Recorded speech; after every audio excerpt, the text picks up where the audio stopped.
প্রচণ্ড ভালোবাসার পরও আপনি যাকে পেলেন না, তার জন্য মন খারাপ করা কিংবা আফসোস করা নিছক বোকামি। বরং আফসোস তো সেই মানুষটা করবে যে আপনার এই তীব্র ভালোবাসা, আদর, যত্ন উপেক্ষা করে ভালো থাকার লোভে অন্য কাউকে বেছে নিয়েছে।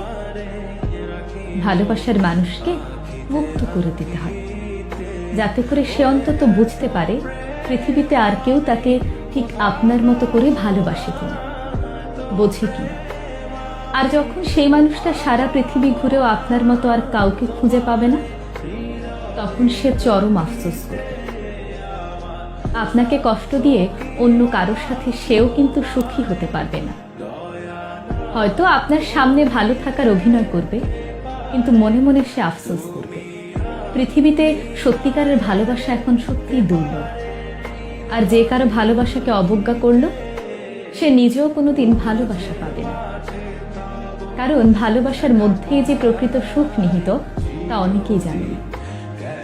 যাকে এত ভালোবাসলেন, আদর যত্ন দিয়ে আগলে রাখলেন, সে চলে গেলে কিন্তু মন্দ নয়।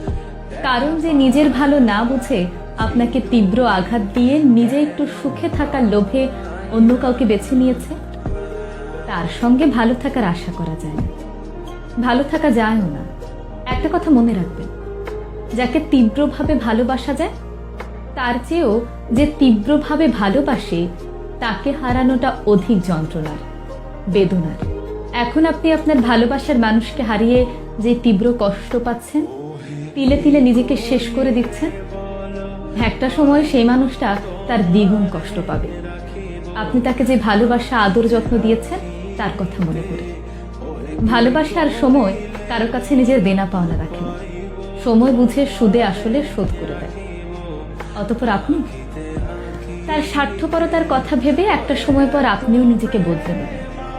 কষ্টকে জয় করে ভালো থাকতে শিখে নেবেন।